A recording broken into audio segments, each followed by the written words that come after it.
പുതുവർഷത്തിൽ പുതിയ ചരിത്രം, പുതിയ നേട്ടവുമായി ISRO നക്ഷത്ര അവശിഷ്ടങ്ങൾ സംബന്ധിച്ച സമഗ്ര പഠനത്തിനുള്ള PSLV-C5 വിക്ഷേപണം വിജയകരം.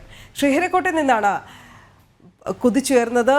ഇത് ISROയുടെയും സ്ത്രീ ശക്തിയുടെയും വിജയമെന്നാണ് ISRO ആദ്യമായി പ്രതികരിച്ചത്. എന്നാലും ഭാരതത്തിന്റെ വിക്ഷേപണ വാഹനമായ PSLVയുടെ 60ാം വിക്ഷേപണം കൂടിയാണ് ഇതെന്നുള്ള പ്രത്യേകത കൂടിയുണ്ട്.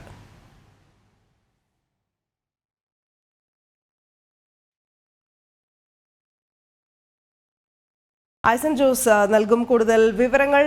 ഐസൻ, ഏറ്റവും അഭിമാനകരമായ ഒരു നിമിഷമാണ് ഇത്. തീർച്ചയായും കഴിഞ്ഞ ഒരു മണിക്കൂർ ഒരുപക്ഷെ ഭാരതത്തിന് ഇതിലും വലിയൊരു പുതുവർഷ സമ്മാനവും ലഭിക്കാനില്ല എന്നതാണ്. തീർച്ചയായും ഭാരതത്തിന് ഏറ്റവും വലിയ പുതുവത്സര സമ്മാനം തന്നെയാണ് ഇപ്പോൾ ISRO നൽകിയിരിക്കുന്നത്. കാരണം ഭാരതം എന്ന രാജ്യത്തിൻ്റെ രാജ്യം ഈ രംഗത്ത്, അതായത് എക്സ്പോസൈറ്റ് എക്സ്റേകളെക്കുറിച്ചുള്ള ബഹിരാകാശ എക്സ്റേയെക്കുറിച്ചുള്ള പഠനത്തിൻ്റെ രണ്ടാമത്തെ പരീക്ഷണ സാറ്റലൈറ്റായ, ലോകത്തിലെ രണ്ടാമത്തെ പരീക്ഷണ സാറ്റലൈറ്റായ ഉപഗ്രഹം ഇപ്പോൾ വിജയകരമായി വിക്ഷേപിച്ചിരിക്കുന്നു. അതായത് ഭൂമിയിൽ നിന്നും 650 കിലോമീറ്റർ ഉയരെയുള്ള ഭ്രമണപഥത്തിലേക്ക് ഉപഗ്രഹത്തെ എത്തിച്ചു കഴിഞ്ഞിരിക്കുന്നു എന്നതാണ് ഏറെ ഗൗരവമർഹിക്കുന്ന, അല്ലെങ്കിൽ ഏറെ പ്രാധാന്യമർഹിക്കുന്ന ഇന്നത്തെ ഏറ്റവും പുതിയ, അല്ലെങ്കിൽ പുതുവത്സരത്തിൽ ISRO ഈ ഭാരതത്തിന് നൽകിയ, അല്ലെങ്കിൽ ലോകത്തിന് നൽകിയ സമ്മാനം. നമുക്ക് അറിയാവുന്നതാണ് ഈ തമോഗർത്തങ്ങൾ, നേരത്തെ അനു സൂചിപ്പിച്ചതുപോലെ തമോഗർത്തങ്ങളെക്കുറിച്ചും അതുപോലെ തന്നെ നക്ഷത്രങ്ങളുടെ ആയുസ് സംബന്ധിച്ചും വിശദമായ പഠനങ്ങൾ, നക്ഷത്രങ്ങളുടെ ആയുസ് സംബന്ധിച്ചുള്ള പഠനമെല്ലാം തന്നെ ഭാവിയിലെ ഊർജ്ജ ആവശ്യങ്ങൾക്ക് ഏറെ അനിവാര്യമാണ്. നമുക്കറിയാവുന്നതാണ്, ഇപ്പോൾ തന്നെ സോളാർ എനർജി കാര്യക്ഷമമായി നമ്മൾ പ്രയോജനപ്പെടുത്തുന്നുണ്ട്, വലിയ തോതിൽ പ്രയോജനപ്പെടുത്തുന്നുണ്ട്. സോളാർ എനർജി ഉപയോഗിക്കാത്ത മേഖലകളില്ല എന്ന് തന്നെ നമുക്ക് പറയാൻ സാധിക്കുന്നുണ്ട്. ഓരോ വീടുകളിലും സോളാർ എനർജി വരുന്നത് മുതൽ കപ്പൽ വരെ സോളാർ എനർജിയിൽ പ്രവർത്തനക്ഷമമാകുന്നു എന്നാണ് ഇപ്പോൾ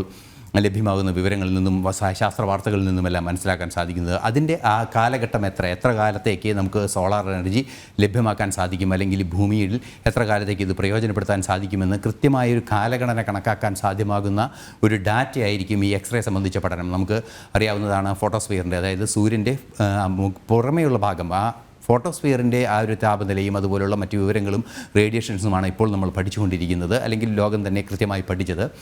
സൂര്യൻ്റെ അകത്തുള്ള, അതായത് ഇപ്പോൾ നമുക്ക് ദൃശ്യമാകുന്നതിന് കിലോമീറ്ററുകൾ താഴെയുള്ള സൂര്യൻ്റെ താപനില സംബന്ധിച്ചുള്ള പഠനങ്ങൾ, അവിടെ നിന്ന് പുറപ്പെടുന്ന എക്സ്റേ റേഡിയേഷൻ സംബന്ധിച്ചുള്ള പഠനങ്ങളിലൂടെ സാധ്യമാവുകയും ചെയ്യും. അതുകൊണ്ട് തന്നെ ആ സൂര്യൻ്റെ ആയുസ് ഏത് കാലഘട്ടത്തിലായിരിക്കും, അല്ലെങ്കിൽ എത്ര കോടി വർഷങ്ങൾക്ക് ശേഷമായിരിക്കും സൂര്യൻ അതിൻ്റെ ആയുസ് ഇല്ലാതാവുക, അതുപോലെ തന്നെ പ്രപഞ്ചത്തിൻ്റെ ഒരു പ്രപഞ്ചോൽപത്തിയുടെയും അതുപോലെ തന്നെ പ്രപഞ്ചത്തിൻ്റെ അന്ത്യത്തിൻ്റെയും സംബന്ധിച്ച കാലഘടനകളെല്ലാം തന്നെ സാധ്യമാകുന്ന വലിയൊരു ശാസ്ത്രീയ നിഗമനങ്ങളിലേക്ക് എത്താവുന്ന പരീക്ഷണങ്ങളുടെ തുടക്കമാകുന്ന വിവരങ്ങളായിരിക്കും ഇതിൽ നിന്ന് ലഭ്യമാവുക. അതുകൊണ്ട് തന്നെ ഏറെ പ്രാധാന്യം അതിനുണ്ട്.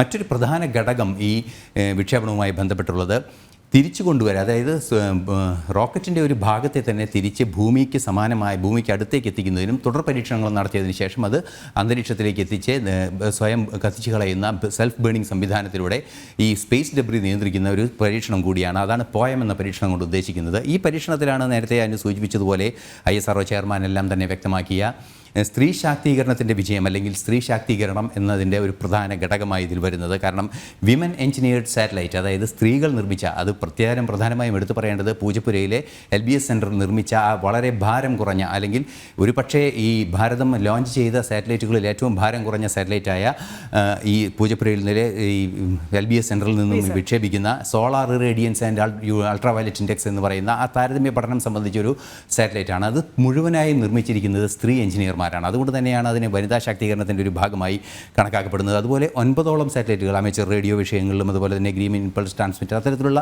പല ശാസ്ത്ര ഗവേഷണങ്ങൾ സംബന്ധിച്ചും നടക്കുന്നുണ്ട്.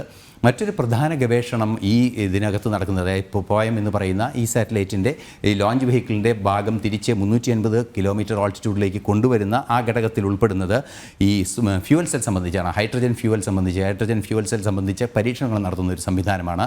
നമുക്കറിയാവുന്നതാണ്, ഹൈഡ്രജൻ ഫ്യൂവൽ സെൽ ഭാവിയിലെ ഊർജ്ജമാണ്, അതായത് ഗ്രീൻ എനർജി എന്ന് പൂർണ്ണമായും പറയാവുന്ന ഒരു സംവിധാനമാണ്. ഈ സംവിധാനത്തിൻ്റെ പ്രായോഗികക്ഷമത, അതിനെക്കുറിച്ചുള്ള പഠനങ്ങൾ, അത് ബഹിരാകാശ രംഗത്ത് ഇപ്പോൾ ചന്ദ്രനിലൊക്കെ അത് പ്രായോഗികമായി എത്തരത്തിൽ ഉപയോഗിക്കാൻ സാധിക്കുമെന്നത് സംബന്ധിച്ചുള്ള പഠനങ്ങളെല്ലാം തന്നെ നടത്തുന്ന ഒരു ഗവേഷണമാണ് അത്. അത്തരത്തിലുള്ള പ്രധാനപ്പെട്ട നിരവധി ഗവേഷണങ്ങളും ഇതിനോടൊപ്പം നടക്കുന്നു എന്നതാണ് പ്രത്യേകത. ഇനി ഏതാണ്ട് 11:10 ഇത്തരത്തിലുള്ള ഈ പോയം, അതായത് സാറ്റലൈറ്റിൻ്റെ ഒരു റോക്കറ്റിൻ്റെ ഒരു ഭാഗം തന്നെ തിരിച്ചു കൊണ്ടുവന്ന് ഇപ്പോൾ 650 കിലോമീറ്റർ ഓൾട്ടിറ്റ്യൂഡിലേക്ക് റോക്കറ്റ് സാറ്റലൈറ്റിനെ വിക്ഷേപിച്ചതിന് ശേഷം റോക്കറ്റിൻ്റെ ഒരു ഘടകം, അവസാന ഘടകം തിരിച്ച് 350 കിലോമീറ്റർ ഓൾട്ടിറ്റ്യൂഡിലേക്ക്, അതായത് 300 കിലോമീറ്റർ താഴ്ത്തി കൊണ്ടുവരിക.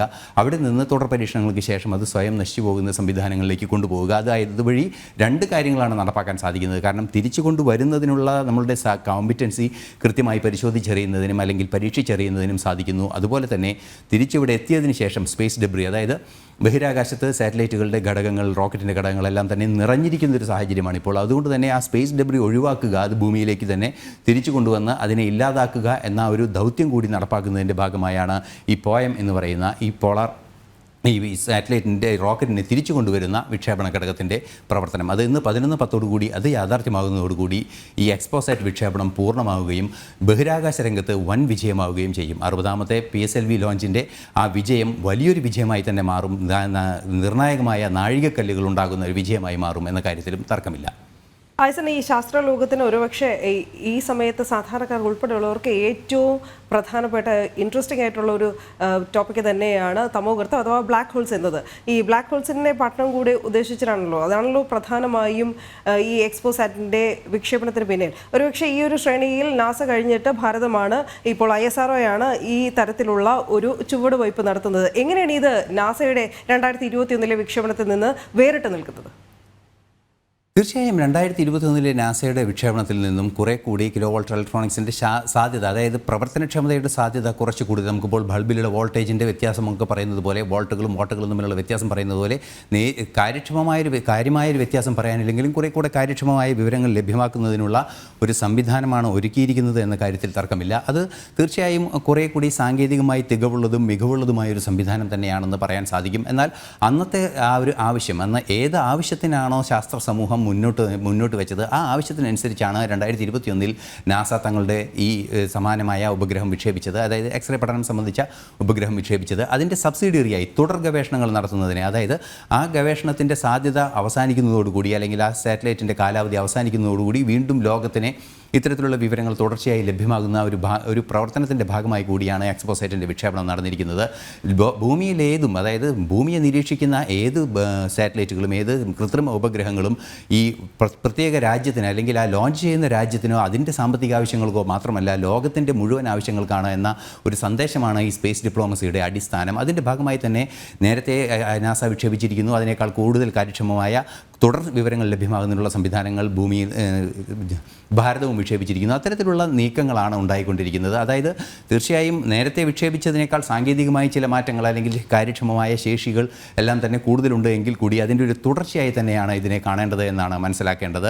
തീർച്ചയായും അത്തരത്തിലൊരു ഗവേഷണം നടത്തേണ്ടതിൻ്റെ ആവശ്യം, നേരത്തെ അനു സൂചിപ്പിച്ചതുപോലെ തമോഗർത്തങ്ങളെ സംബന്ധിച്ചുള്ള ഗവേഷണങ്ങൾ നടത്തേണ്ടതിൻ്റെ ആവശ്യമെന്ത് എന്ന ചോദ്യമാണ് പ്രധാനമായും വരുന്നത്. ജ്യോതിർഗോളങ്ങളെക്കുറിച്ച് പഠിക്കേണ്ടത് എന്തുകൊണ്ട് എന്നത് വളരെ കൃത്യമായി നമ്മുടെ അനുഭവവേദ്യമാകുന്ന കാലാവസ്ഥാ മാറ്റം മുതൽ അല്ലെങ്കിൽ ഈ ഊർജ്ജത്തിൻ്റെ പ്രതിസന്ധി മുതൽ അത്തരത്തിലുള്ള നിരവധി പ്രശ്നങ്ങളുണ്ട്. അതായത് ഭൂമിയിൽ നമ്മൾ ഇന്ന് ഉപയോഗിക്കുന്ന ഫോസിൽ ഓയിലുകൾ, അതായത് പെട്രോളിയം ഓയിലുകളെല്ലാം തന്നെ ഒരു കാലഘട്ടം, അതായത് അധികം താമസിയാതെ തന്നെ വറ്റിത്തീരാനുള്ളൊരു സാധ്യതയാണ്. അത് പ്രകൃതിവാതകമാകട്ടെ മറ്റു ഇന്ധനങ്ങളാകട്ടെ എല്ലാം തന്നെ സ്വാഭാവികമായും ഭൂമിയിൽ ഉൽപ്പാദിപ്പിക്കപ്പെടുന്ന എല്ലാം തന്നെ നശിച്ചു പോകാനുള്ള സാധ്യത നിലനിൽക്കുമ്പോൾ ഭാവിയിൽ, അതായത് 10-20 തലമുറയ്ക്ക് ശേഷം, 100 വർഷങ്ങൾക്കോ 150 വർഷങ്ങൾക്കോ ശേഷമുള്ള നമ്മുടെ വരും തലമുറയ്ക്ക് എങ്ങനെയാണ് ഊർജ്ജം ലഭ്യമാക്കേണ്ടത് എന്നത് സംബന്ധിച്ച പഠനങ്ങൾക്ക് ആവശ്യമായ ചില ബെഞ്ച് മാർക്കുകൾ ഉണ്ടാക്കേണ്ടതുണ്ട്. അതിൻ്റെ ഭാഗമായാണ് ഈ നക്ഷത്രങ്ങളുടെ ആയുസ് സംബന്ധിച്ച പഠനം. അതായത് തീർച്ചയായും സോളാർ എനർജി നമ്മൾ പരിശോധിക്കുമ്പോൾ അത് വലിയൊരു ഹീലിയം ഫ്യൂഷനാണ് നടന്നുകൊണ്ടിരിക്കുന്നത്, ന്യൂക്ലിയർ ഫ്യൂഷനാണ് നടന്നുകൊണ്ടിരിക്കുന്നത്. ആ ന്യൂക്ലിയർ ഫ്യൂഷൻ നടന്നുകൊണ്ടിരിക്കുന്നതിൻ്റെ ആയുസ്, എത്ര കാലം ആ ഫ്യൂഷൻ നിലനിൽക്കും, ആ ഫ്യൂഷനിൽ നിന്നുള്ള ഊർജ്ജം ഭൂമിക്ക് എത്ര കാലം കൊണ്ട് ലഭ്യമാകുമെന്ന് സൂര്യനെ സംബന്ധിച്ച് പഠിക്കുമ്പോൾ തന്നെ എന്തെങ്കിലും, അതായത് കോടാനുകോടി വർഷങ്ങൾക്ക് ശേഷം സൂര്യൻ ഒരു തമോഗർത്തമായി മാറുന്നതിന് മുൻപ് എത്ര കാലഘട്ടത്തിൽ എത്ര കാലം നമുക്കതിൻ്റെ ഊർജ്ജം ലഭ്യമാക്കാൻ സാധിക്കും എന്നത് സംബന്ധിച്ച കൃത്യമായൊരു പഠനം. അതുപോലെ തന്നെ ഈ പ്രപഞ്ചത്തിൻ്റെ ആയുസ്, അതായത് സൗരയൂഥങ്ങളുടെയും ഈ സൂര്യൻ്റെയും ആയുസിനെ കുറിച്ച് പോലും കൃത്യമായൊരു കാലഗണനയിലേക്ക് കൃത്യമായി എത്താൻ സാധിക്കുന്നത് നമുക്കിപ്പോൾ അറിയാം. 100 കോടി വർഷങ്ങൾക്ക് ശേഷം, 1000 കോടി വർഷങ്ങൾക്ക് ശേഷം എന്നീ അപ്രോക്സിമേറ്റ് കണക്കുകൾക്കപ്പുറം കൃത്യമായി ഇത്ര മണിക്കൂറുകൾക്കകം അല്ലെങ്കിൽ ഇത്ര വർഷങ്ങൾക്കകം നമ്മുടെ ഭൂമിയുടെ അവസ്ഥ എന്ത്, അല്ലെങ്കിൽ ഈ സൂര്യനിൽ നിന്നുള്ള ഊർജ്ജത്തിൻ്റെ അവസ്ഥ എന്ത് എന്നെല്ലാം തന്നെ കൃത്യമായി മനസ്സിലാക്കാൻ സാധിക്കുകയും അതിനനുസരിച്ചുള്ള സയൻറ്റിഫിക് പ്ലാനിങ്ങുകൾ സാധ്യമാക്കുകയും ചെയ്യാമെന്നതാണ്. സ്വാഭാവികമായും ഓരോ ഊർജ്ജത്തിൻ്റെ ലഭ്യത, അതായത് സൗരോർജ്ജത്തിൻ്റെ ലഭ്യത, ഹൈഡ്രജൻ ഫ്യൂവലിൻ്റെ ലഭ്യത, ഇത്തരത്തിലുള്ള ഈ ഊർജ്ജ ആ ഒരു പാരഡൈം ചേഞ്ച് എന്ന് തന്നെ പറയാവുന്ന, അതായത് ഊർജ്ജത്തിൻ്റെ ഉപഭോഗം, നിലവിലെ ഊർജ്ജം നമുക്ക് സ്വാഭാവികമായും നമുക്കറിയാവുന്ന എല്ലാ പാരമ്പര്യ ഊർജ്ജവും പാരമ്പര്യേതര ഊർജ്ജം സംബന്ധിച്ചുമുള്ള പഠനങ്ങളും അതിൻ്റെ പ്രയോജനങ്ങളുമാണ് ഇപ്പോൾ നടന്നുകൊണ്ടിരിക്കുന്നത്. ഇനി പാരമ്പര്യേതര ഊർജ്ജത്തിൻ്റെ കാലഘട്ടമാണ്. അതുകൊണ്ട് തന്നെ പാരമ്പര്യ ഊർജ്ജം ഇല്ലാതാവുകയും പാരമ്പര്യേതര ഊർജ്ജത്തിലേക്ക് മനുഷ്യൻ ട്രാൻസ്ഫോം ചെയ്യുകയും ചെയ്യേണ്ട ഒരു സാഹചര്യത്തിൽ എത്തരത്തിലുള്ള ഗവേഷണങ്ങൾ, എത്തരത്തിലുള്ള സോഴ്സസ് ആണ് അല്ലെങ്കിൽ എത്തരത്തിലുള്ള വിഭവങ്ങളാണ് നമ്മൾ പ്രയോജനപ്പെടുത്തേണ്ടത്, അതിൻ്റെ സാധ്യത. പാരമ്പര്യേതര ഊർജ്ജങ്ങൾ മനുഷ്യൻ ആശ്രയിച്ചു തുടങ്ങുമ്പോൾ ഇപ്പോൾ നമ്മൾ അനുഭവിക്കുന്ന അല്ലെങ്കിൽ നമ്മുടെ ഭൂമി ഏറ്റവും കൂടുതൽ വെല്ലുവിളി നേരിടുന്ന ആഗോള താപനം ഒരു പരിധിവരെ അല്ലെങ്കിൽ അതിൽ കൂടുതൽ തന്നെ നമുക്ക് ചെറുത്ത് നിൽക്കാൻ കഴിയും എന്നുള്ളൊരു ശുഭാപ്തി വിശ്വാസം തന്നെയാണോ വേണ്ടത്? ഇനി ഈ എക്സ്പോസാറ്റിലേക്ക് നമ്മൾ തിരികെ എത്തുകയാണെങ്കിൽ പരിസ്ഥിതിയുടെ നിഗൂഢതകൾ അല്ലെങ്കിൽ അതിൻ്റെ കൂടുതൽ വിവരങ്ങൾ അറിയാനാകും എന്നുള്ള ശുഭപ്രതീക്ഷയിൽ തന്നെ നമ്മൾ ഇരിക്കണം. തീർച്ചയായും അത് തന്നെയാണ്. അതായത് പരിസ്ഥിതി മനുഷ്യനെ ബാധിക്കുന്ന എല്ലാ വിഷയങ്ങളും, അത് ഇന്ധനമാകട്ടെ, പരിസ്ഥിതിയാകട്ടെ, ജീവിത പ്രശ്നങ്ങളാകട്ടെ, റിസോഴ്സ്, വെള്ളത്തിൻ്റെ ലഭ്യമാകട്ടെ, എല്ലാം ഏത് രംഗത്ത് പരിശോധിച്ചാലും കുടിവെള്ളത്തെ ആശ്രയിക്കുന്ന മനുഷ്യൻ്റെ ആ അവസ്ഥ, കുടിവെള്ളമാകട്ടെ, അതുപോലെ തന്നെ വെള്ളത്തിൻ്റെ ലഭ്യത സംബന്ധിച്ച ആ ഒരു കൃഷിയുടെ രീതിയെ തന്നെ കൃത്യമായി അത് ബാധിക്കുകയും ചെയ്യും. നമുക്കിപ്പോൾ അറിയാവുന്നതാണ്, ഇപ്പോൾ ഈ അടുത്ത കാലങ്ങളിലായി പ്രധാനമന്ത്രി നരേന്ദ്രമോദി എല്ലാം തന്നെ മില്ലറ്റുകളുടെ ആ ഒരു കൃഷി വളരെയധികം വ്യാപിപ്പിക്കുന്നതിന് വേണ്ടിയുള്ള കൃത്യമായ നീക്കങ്ങൾ നടത്തുന്നു. മില്ലറ്റ് വർഷമായി ആചരിക്കുന്നു. അത്തരത്തിലുള്ള നീക്കങ്ങളെല്ലാം നടത്തുന്നതിലൂടെ നമ്മൾ മനസ്സിലാക്കിയെടുക്കുന്നത് വെള്ളം വളരെ കുറവ് ഉപയോഗിക്കുന്ന, വളരെ കുറച്ച് സമയച്ചെലവുണ്ടാകുന്ന കൃഷികളിലേക്ക് നമ്മൾ മാറേണ്ടിയിരിക്കുന്നു. അത്തരത്തിലുള്ള ആ കൃഷിയിൽ നിന്നുള്ള ഉൽപ്പന്നങ്ങൾ നമ്മളുടെ ഭക്ഷ്യ സപ്ലിമെൻറ്റേഷനായി, അതായത് നമ്മുടെ സ്റ്റാപ്പിൾ ഫുഡായി മാറേണ്ടിയിരിക്കുന്നു എന്നത് ആ ഒരു യാഥാർത്ഥ്യബോധം ഉൾക്കൊണ്ടുകൊണ്ടുള്ള നീക്കങ്ങളാണ് നമ്മുടെ ലോകം ഇപ്പോൾ നടത്തിക്കൊണ്ടിരിക്കുന്നത്. തീർച്ചയായും ഇപ്പോൾ നിലവിൽ നമ്മളുടെ സ്റ്റാപ്പിൾ ഫുഡായി ഉപയോഗിക്കുന്ന അരി, ഗോതമ്പ്, ഇത്തരത്തിലുള്ള ഈ ധാന്യങ്ങളെല്ലാം തന്നെ വലിയ ജലലഭ്യതയുള്ള സ്ഥലങ്ങളിൽ, പ്രധാനമായും നമുക്കറിയാവുന്നതാണ് ചതുപ്പ് നിലങ്ങളിൽ മാത്രമാണ്, അല്ലെങ്കിൽ ഭൂമിയിലെ കൃഷിയിൽ, അതായത് നെല്ല്, അതുപോലെ തന്നെ ഗോതമ്പ് ഉൾപ്പെടെയുള്ള കൃഷി എല്ലാം തന്നെ അതിൻ്റെ ഒരു 70-80% പോലും നടക്കുന്നത് ചതുപ്പുകളിലാണ്, റംസാർ ലാൻഡുകളിലാണ്. അത് വെള്ളത്തിൻ്റെ ലഭ്യതയാണ് അതിൻ്റെ പ്രധാന പ്രശ്നം. അത്തരത്തിൽ ആ വെള്ളത്തിൻ്റെ ഏറ്റവും കുറഞ്ഞ ലഭ്യതയിൽ മാത്രം കൃഷി ചെയ്യേണ്ട സാഹചര്യം ഇനി ഭാവിയിൽ, അതായത് ശക്തമായ ഈ വരൾച്ചയുടെ സാഹചര്യം, അത്തരത്തിലുള്ള പ്രശ്നങ്ങളെല്ലാം ഉണ്ടാകുമ്പോൾ അതിനെല്ലാം തന്നെ സാഹചര്യം വർദ്ധിക്കുന്നൊരവസ്ഥയുണ്ടാകും. പ്രായോഗികമായി കുറച്ച് വെള്ളം ഉപയോഗിച്ച് കൂടുതൽ കൃഷി ചെയ്യാൻ സാധ്യമാകുന്ന, എന്നാൽ മനുഷ്യനാവശ്യമായ പോഷകങ്ങളും അതുപോലെ തന്നെ അവൻ്റെ പ്രതിരോധശേഷിയെ സ്വാധീനിക്കുന്ന ഭക്ഷ്യധാന്യങ്ങളും എല്ലാം തന്നെ ഉൽപ്പാദിപ്പിക്കാൻ സാധ്യമാകുന്ന ഒരവസ്ഥയിലേക്ക് കാര്യങ്ങൾ കൊണ്ടുപോകണമെന്ന രീതിയിൽ ഗവേഷണങ്ങൾ നടക്കുമ്പോൾ അതിനടിസ്ഥാനമായ ബെഞ്ച് മാർക്കിങ്ങുകൾ നമുക്ക് ലഭ്യമാകേണ്ടതുണ്ട്. കാലാവസ്ഥാ വ്യതിയാനം ഇപ്പോൾ ഈ ഞാറ്റുവേല കലണ്ടർ മാറ്റി എഴുതേണ്ട അവസ്ഥയാണ് ഇപ്പോൾ ഉള്ളതെന്ന് കൃഷിശാസ്ത്രജ്ഞന്മാർ എല്ലാവരും തന്നെ പറയുന്നു. അത് ആ ഇടവപ്പാതി മാറ്റി എഴുതേണ്ട സാഹചര്യം വരുമ്പോൾ സ്വാഭാവികമായും കൃഷിയുടെ സാഹചര്യം മാറും. ആ കൃഷിയുടെ സാഹചര്യം മാറുമ്പോൾ കാർഷികോൽപ്പന്നങ്ങളുടെ രീതി മാറും. ഇതെല്ലാം തന്നെ സംബന്ധിച്ച ഏത് രീതിയിലുള്ള കാർഷികോൽപ്പന്നങ്ങൾ നമ്മൾ ഇനി ഭാവിയിൽ ഉൽപ്പാദിപ്പിക്കണമെന്നത് പോലും അറിയുന്നതിന് കാലാവസ്ഥ സംബന്ധിച്ചും അതിൻ്റെ മാറ്റങ്ങൾ സംബന്ധിച്ചും കൃത്യമായൊരു ഫോർകാസ്റ്റ് ആവശ്യമുണ്ട്. അതിൻ്റെ പഠനങ്ങളാണ് ഇത്തരത്തിലുള്ള ഈ തമോഗർത്തങ്ങളെക്കുറിച്ച് പഠിക്കുമ്പോൾ ലഭ്യമാകുന്ന ഡാറ്റ ആ വിഷയങ്ങളിലേക്ക് കൂടിയാണ് പ്രയോജനപ്പെടുക എന്നതാണ് യാഥാർത്ഥ്യം. തീർച്ചയായും ഐസൻ, ഇനി മറ്റൊരു കാര്യം കൂടി നമുക്ക് ഐസൻ ഒരുപക്ഷെ പരാമർശിച്ച് കഴിഞ്ഞുവെങ്കിലും നമുക്ക് എടുത്തു പറയാതെ പോകും.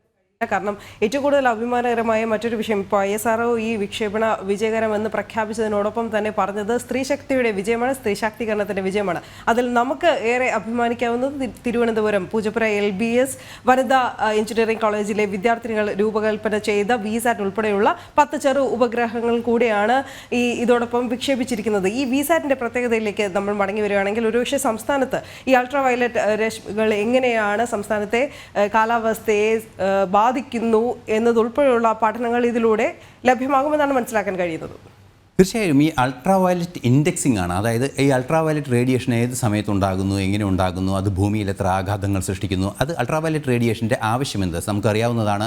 നമ്മൾ വളരെ സ്വകാര്യമായ അല്ലെങ്കിൽ ഏറ്റവും ചെറുപ്പത്തിലെ തന്നെ നമ്മളുടെ ആരോഗ്യ രംഗങ്ങളിൽ പഠിക്കുന്നത് നമ്മൾ വസ്ത്രങ്ങളെല്ലാം തന്നെ കൃത്യമായി വെള്ളത്തിൽ വൃത്തിയാക്കിയതിന് ശേഷം വെയിലത്തിട്ട് ഉണക്കണം എന്ന് നമ്മളോട് പരമ്പരാഗതമായി നമ്മുടെ മുൻ തലമുറ പറയുന്നതും അതുപോലെ തന്നെ ശാസ്ത്രീയമായും ആരോഗ്യരംഗത്തെല്ലാം തന്നെ വെയിലത്തിട്ട് ഉണക്കണം എന്ന് പറയുന്നത് സ്വാഭാവികമായും ഈ അൾട്രാ വയലറ്റ് റേഡിയേഷൻ്റെ ഒരു സാന്നിധ്യമുള്ളത് കൊണ്ട് തന്നെ, ഒരു അൾട്രാ വയലറ്റ് മിതമായ റേഡിയേഷൻ്റെ ഒരു സാന്നിധ്യമുള്ളത് കൊണ്ട് തന്നെ അതൊരു അണുനാശിനിയായി പ്രവർത്തിക്കുന്നു എന്നതാണ്. അത്തരത്തിലുള്ള നേട്ടങ്ങളെല്ലാം തന്നെ ഈ അൾട്രാ വയലറ്റ് റേഡിയേഷനെ സംബന്ധിച്ചിടത്തോളം നമ്മുടെ ജീവിതത്തിൽ, ദൈനംദിന ജീവിതത്തിൽ നമ്മൾ ധരിക്കുന്ന വസ്ത്രം വൃത്തിയാക്കി ഉണക്കാനിടുമ്പോൾ ഉണ്ടാകുന്ന ആ ഒരു ഹൈജീൻ കണ്ടീഷനിലേക്ക് ആ വസ്ത്രം മാറുന്നത് മുതലുള്ള നിസ്സാരമായ കാര്യങ്ങൾ മുതൽ വലിയ വലിയ വിഷയങ്ങൾ വരെ ബന്ധപ്പെടുന്നതാണ് ഈ അൾട്രാ വയലറ്റുമായി ബന്ധപ്പെട്ട, അൾട്രാ വയലറ്റ് റേഡിയേഷനുമായി ബന്ധപ്പെട്ട വിഷയങ്ങൾ. ഇത്തരത്തിലുള്ള അൾട്രാ വയലറ്റ് റേഡിയേഷനുമായി ബന്ധപ്പെട്ട ബന്ധപ്പെട്ട വിഷയങ്ങളെക്കുറിച്ച് ഒരു ഇൻഡെക്സിംഗ് ഉണ്ടാക്കുക. അത് ഏത് സമയത്താണ് അത് കൂടുതൽ ഉണ്ടാകുന്നത്, അത് മേഘാവൃതമാകുന്ന സാഹചര്യത്തിൽ എങ്ങനെയാണ് അത് നിയന്ത്രിക്കപ്പെടുന്നത്, അല്ലെങ്കിൽ അത് വർദ്ധിക്കുന്നുണ്ടോ, അല്ലെങ്കിൽ അത്തരത്തിലുള്ള എല്ലാ കാര്യങ്ങളും, അതായത്